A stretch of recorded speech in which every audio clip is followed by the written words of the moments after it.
Hello student. आज हम BA first year का जो इतिहास का सेकंड पेपर है जिसका हम क्वेश्चन गेस कराए थे, उस गेस क्वेश्चन से कुछ प्रश्नों को हम लेकर आए हैं जो आपको परीक्षा में पूछने की संभावना है। क्योंकि सभी बच्चे कमेंट कर रहे थे कि सर कुछ प्रश्नों का आंसर भी बता दीजिए। तो बच्चों, जो हम शॉर्ट आंसर है उसी को बताने जा रहे हैं, और जो प्रश्न है उसको आप लोग अपने किताब से पढ़ लीजिएगा। कुछ क्वेश्चन का आंसर हम बताते चल रहे हैं, जिसमें से हम 3 प्रश्न को लेकर आए हैं। जो 3 प्रश्न सभी इतिहास के बच्चों को जानना ज़रूरी है। जो भी इतिहास पढ़ता है, यह प्रश्न हमेशा कहीं ना कहीं पूछता रहता है और सभी लोगों को जानकारी होनी चाहिए। तो बच्चों, चलिए हम लोग एक एक प्रश्न को देखते चल रहे हैं। तो जैसे कि बीए फर्स्ट ईयर लिखा है, इतिहास का सेकेंड पेपर का महत्वपूर्ण प्रश्न है, जिसमें नूरजहाँ, 40 गुलामों का दल, जजिया, इस पर आप लोग को 5 नंबर में पूछ सकता है या 10 नंबर में जाकर पूछ सकता है। अब जैसा भी पूछे आप लोग देख लीजिएगा, ठीक है बच्चों। तो इसको हम लोग एक एक करके पढ़ते चल रहे हैं। जैसे कि पहला है नूरजहाँ। देखिए यहाँ पर नूरजहाँ है, और नूरजहाँ के बारे में सभी लोग को जानना चाहिए। नूरजहाँ मुग़ल काल की एक बहुत ही बड़ी कहें तो राजगद्दी पर न बैठते हुए भी एक ऐसी सुल्तनत थी या सुल्तान थी जो शासन किया था। तो जैसे कि नूरजहाँ का जन्म 1577 में होता है और इनकी मृत्यु 1645 में हो जाती है। यह मुग़ल काल की एक महारानी थी, जिन्हें भारत के इतिहास में मुग़ल शासक जहांगीर की सबसे पसंदीदा पत्नी के तौर पर याद किया जाता है। देखिए, जहांगीर के 20 पत्नियां लगभग थी, लेकिन सबसे जो पसंदीदा थी वो नूरजहाँ थी। और नूरजहाँ जिसका असली नाम था वो था मेहरुन्निसा, जिसको मेहरुन्निसा हम लोग कहते हैं। वह जहांगीर से निकाह के समय एक विधवा थी। देखिए, जो नूरजहाँ थी वो नूरजहाँ एक विधवा थी, जिसका जन्म अफ़गानिस्तान के कंधार में होता है, पर्सिया के एक कुलीन परिवार में। मतलब ये अफ़गानिस्तान में इसका जन्म होता है, ये कंधार की रहती हैं, और वह जहांगीर के सभी राज्यकाज में हिस्सा लिया करती थी। एक बार उसने एक ही तीर में शेर को घायल कर दिया, तब से उसका सम्मान और बढ़ गया। उसके बारे में यह कहा जाता है कि वह बिना गद्दी पर बैठे शासन करती थी। अभी ऊपर हम बताएं कि वो बहुत ही उससे प्रभावित, जहांगीर जो था बहुत प्रभावित था और बहुत ही बुद्धिमान थी ये। ठीक है, एक तो कुलीन परिवार में जन्म लेती है और तब से इसके पास बुद्धि ज्ञान सब कुछ था। और ये इसके बारे में ये कहा जाता है कि ये गद्दी पर नहीं बैठती है, मतलब कि कहने का मतलब कि ये भले शासक नहीं रहती है, मतलब दिल्ली सल्तनत पर बैठी हुई एक महाराजा नहीं होने के बावजूद भी यह वैसे ही काज करती है जैसे कि एक राजा करता है। मतलब कि जहांगीर इससे इतना प्रभावित था कि कोई भी डिसीजन इससे पूछ कर ही लिया करता था जहांगीर। ठीक है, अब नूरजहाँ जो थी मेहरुन्निसा, जो मेहरुन्निसा थी या नूरजहाँ, उसकी पहली शादी 17 साल की उम्र में, ठीक है, 17 साल की उम्र में एक पारसी साहसी शेर अफ़गान अली कुली खान इस्ताजलू से हुई थी। ठीक है बच्चों, इसका विवाह 17 वर्ष की उम्र में हो जाता है, और उसके पहले पति का अपना क्षेत्र में दबदबा था। उसका जो पति था वो भी बहुत ही मतलब कहे तो साहसी था। उससे उसकी एक पहली पुत्री हुई थी, संतान भी हुई, जिसका नाम उन्होंने लाडली बेगम रखा। याद रखिएगा बच्चों, ये बहुत परीक्षा में पूछता है लाडली बेगम, क्योंकि इसी की शादी अपने पति के छोटे भाई से कराती है। मतलब कि ये अपने ही परिवार में शादी करा लेती है। जब जाती है वहाँ पर, जब इसका शादी जहांगीर से हो जाता है, तो जहांगीर से शादी जब हो जाता है तो वहीं पर उसने अपने पति के, जब वहाँ के जो पति होते हैं वहाँ, क्योंकि इसका नूरजहाँ का कोई अपना संतान होता नहीं है, तो वही अपने पति के पहले जो जहांगीर है उसी के पुत्र से शादी करा देती है। ठीक है, इसी की अपनी बेटी की। 1607 में शेर अफ़गान, ठीक है, 1607 में शेर अफ़गान के निधन के बाद मेहरुन्निसा ने मुग़ल साम्राज्य की सेवा करना शुरू कर देती है। जब उसके पति की मृत्यु हो जाती है तो वो मुग़ल काल में, ठीक है, मुग़ल काल में चली आती है और यहाँ पर सेवा कार्य करने लगती है, एक दाई बनकर आती है। और 1605 में अकबर के निधन के बाद, जब अकबर के निधन हो जाता है, तो अकबर के निधन के बाद जो जहांगीर के उत्तराधिकारी के तौर पर शासन किया, मतलब कि मुग़ल साम्राज्य में जब अकबर की मृत्यु हो जाती है तो जहांगीर उत्तराधिकारी के तौर पर शासन किया। इस दौरान मेहरुन्निसा की जिम्मेदारी जहांगीर की सौतेली माताओं में से एक रुकैया सुल्ताना बेगम की सेवा करने की थी। मतलब जो मेहरुन्निसा थी वो रुकैया बेगम की सेवा करने के लिए आती है मुग़ल काल में। और उसने 1607 में बहुत ही बुरा वक्त देखा है। अकबर की मृत्यु देखती है, जहांगीर का शासनकाल देखती है, और उनके परिवार के 2 सदस्यों के राजद्रोह का आरोप में मृत्युदंड की सज़ा दी गई। उसके परिवार के 2 लोगों को मृत्युदंड की सज़ा दे दी जाती है। इसके बाद भी जैसे भाग्य मेहरुन्निसा पर मेहरबान था और आगे चलकर उसके भाग्य ही बदल दिया। इतना दुख सहने के बाद भी मेहरुन्निसा मतलब नूरजहाँ का भाग बदलता है। और 1611 में नौरोज़ उत्सव के दौरान एक नौरोज़ उत्सव होता है, जहां जहांगीर मीना बाज़ार के पैलेस में मेहरुन्निसा को पहली बार देखा और उसकी खूबसूरती देखकर वह मोहित हो गया। उसी साल कुछ ही महीनों बाद जहांगीर ने मेहरुन्निसा से निकाह कर लिया। दोनों का आपसी प्यार इतना मजबूत था कि कुछ ही दिनों में मेहरुन्निसा उसकी पसंदीदा पत्नी बन गई।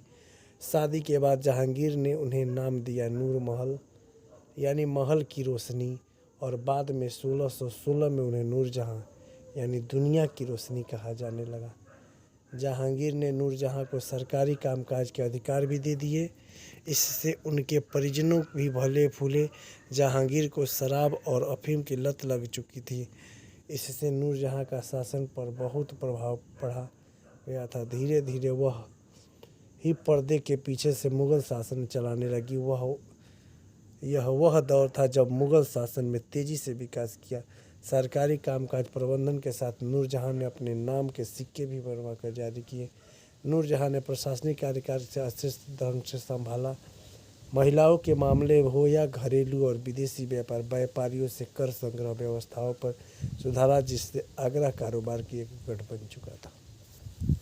मतलब बच्चों, आप लोग समझ लिए ना, नूरजहाँ इतनी प्रभावी महिला थी कि वो अपनी खूबसूरती के साथ साथ वो काज राजनीति, अर्थव्यवस्था, विदेश सब कुछ को बहुत अच्छे रहे। क्योंकि जानते हैं कि जहांगीर को बोला जाता है कि उसके अंदर बहुत सारी कमियां थी, और उस सारी कमियों के बावजूद उसने अपना सारा कामकाज अच्छा से नहीं चला पा रहा था, जिसको उसने नूरजहाँ के हाथों सौंप दिया।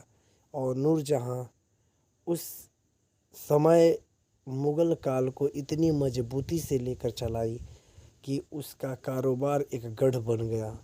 ठीक है बच्चों, तो ये था नूरजहाँ। तो नूरजहाँ पर टिप्पणी आप लोग लिख दीजिएगा। फिर है 40 गुलामों का दल। ये 40 गुलामों का दल क्या था? देखिए,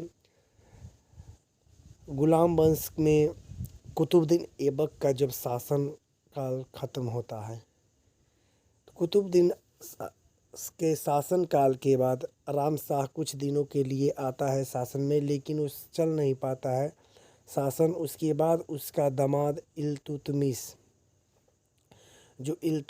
होता है, वह शासन पर बैठता है, जिसको दिल्ली सल्तनत का वास्तविक संस्थापक माना जाता है। अब आप लोग से ब्लॉग में भी पूछेगा, इल्तुतमिश को वास्तविक संस्थापक माना जाता है।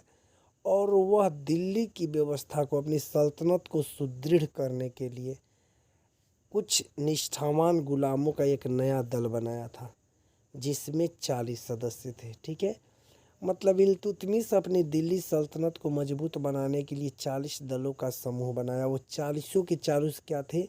एक निष्ठावान गुलाम थे। इसी कारण इन्हें 40 दल या 40 अमीरों का दल भी कहते हैं। 40 अमीरों का दल भी कहते हैं। इन लोगों को इल्तुतमिश ने प्रशासन के मुख्य पदों पर नियुक्त किया, ताकि प्रशासन सुचारू रूप से चल सके। इन 40 लोगों को इल्तुतमिश ने क्या किया? प्रशासन के मुख्य पदों पर नियुक्त कर दिया, ताकि उसका इल्तुतमिश का जो दिल्ली सल्तनत है बहुत ही अच्छी से चले। ये 40 गुलाम इल्तुतमिश के बहुत ही वफादार गुलाम थे। इन्हीं के दाम पर इल्तुतमिश अपना शासन को मजबूत किया था। सॉरी, दम पर मतलब दाम हो गया है। मतलब इल्तुतमिश की ये बहुत ही 40 के 40 बहुत ही वफादार गुलाम थे और इन्हीं के दम पर उसने क्या किया, दिल्ली सल्तनत को इतना मजबूती से साथ किया।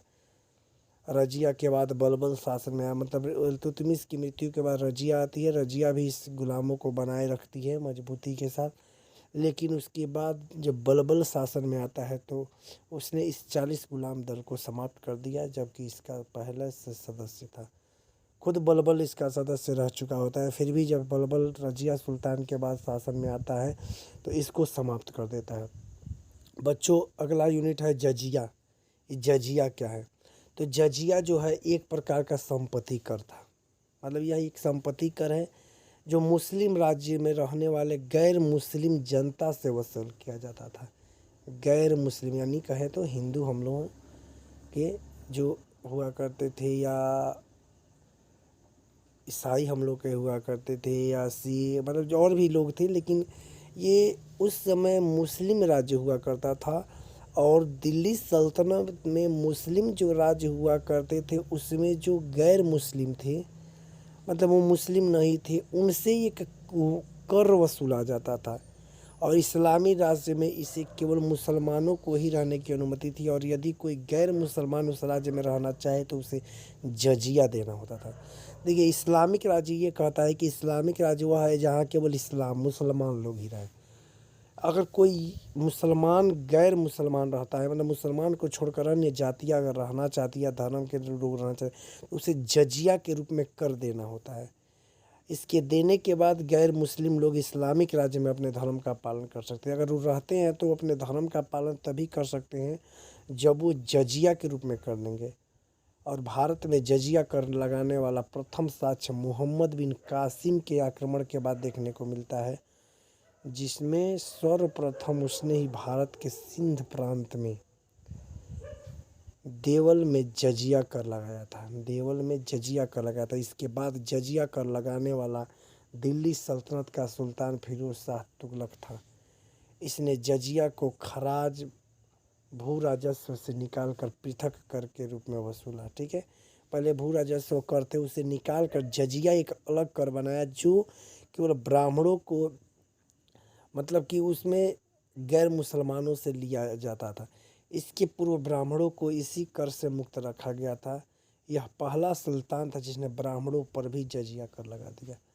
ठीक है, इसने क्या किया, अपने भू राजस्व से पृथक जब किया जजिया को, तो इसने क्या किया, ब्राह्मणों पर भी जजिया कर लगा दिया। जिसके बाद ब्राह्मण विरोध किए, फिर भी देना प्रारंभ कर दिया। मतलब शुरू में क्या किया, ब्राह्मण इस जजिया कर का विरोध किया, जजिया कर का विरोध किए, लेकिन कुछ हुआ नहीं। इसके बाद क्या किया गया, ब्राह्मणों ने देना स्वीकार किया। अलाउद्दीन खिलजी के बारे में भी बताया जाता है, पर इसमें हम लिखे नहीं है, लेकिन अलाउद्दीन खिलजी क्या किया था कि जजिया कर के बदले दास बनाना चालू कर दिया था, गुलाम बनाना चालू कर दिया था लोगों को। ठीक है, जजिया कर समाप्त करने वाला सुल्तान अकबर था, याद रखिएगा, ये भी रख लिया। जजिया कर को सुल्तान समाप्त करने वाला सुल्तान अकबर था, लेकिन औरंगजेब ने इसे पुनः लागू कर दिया। अंत में 1720 ईस्वी में मोहम्मद शाह रंगीला ने जय सिंह के अनुरोध पर जजिया कर को सदा के लिए समाप्त कर दिया। ठीक है, मतलब जो बीच में अकबर ने इसके समाप्त किया था उसको क्या किया था, औरंगजेब जब आता है तो पुनः एक बार लागू करता है। बीच में कुछ दिन के लिए समाप्त करता है, लेकिन फिर से पुनः लागू कर देता है औरंगजेब। लेकिन अंत में 1720 ईस्वी में मोहम्मद शाह रंगीला ने जय सिंह के अनुरोध पर जजिया कर को समाप्त कर देता है। ठीक है बच्चों, ये था हमारा 3 प्रश्न जो टिप्पणी में पूछ सकता है, 5-5 नंबर के प्रश्न में पूछ सकता है। उसको, इस प्रश्नों को आप लोग ठीक से एक बार पढ़ लीजिएगा ताकि आप लोगों को एक बार याद रहे। तो बच्चों, ये टिप्पणी में या 10 नंबर वाले में पूछ सकता है ये प्रश्नों को। और वीडियो हम जल्द से जल्द बना रहे हैं, तब तक के लिए इस प्रश्नों को आप लोग बढ़िया से पढ़ लीजिए। धन्यवाद। जो अभी तक सब्सक्राइब नहीं किया है वो हमारे वीडियो को सब्सक्राइब कर ले, शेयर कर दे, लाइक कर दे। ठीक है बच्चों, धन्यवाद हमारे वीडियो को देखने के लिए।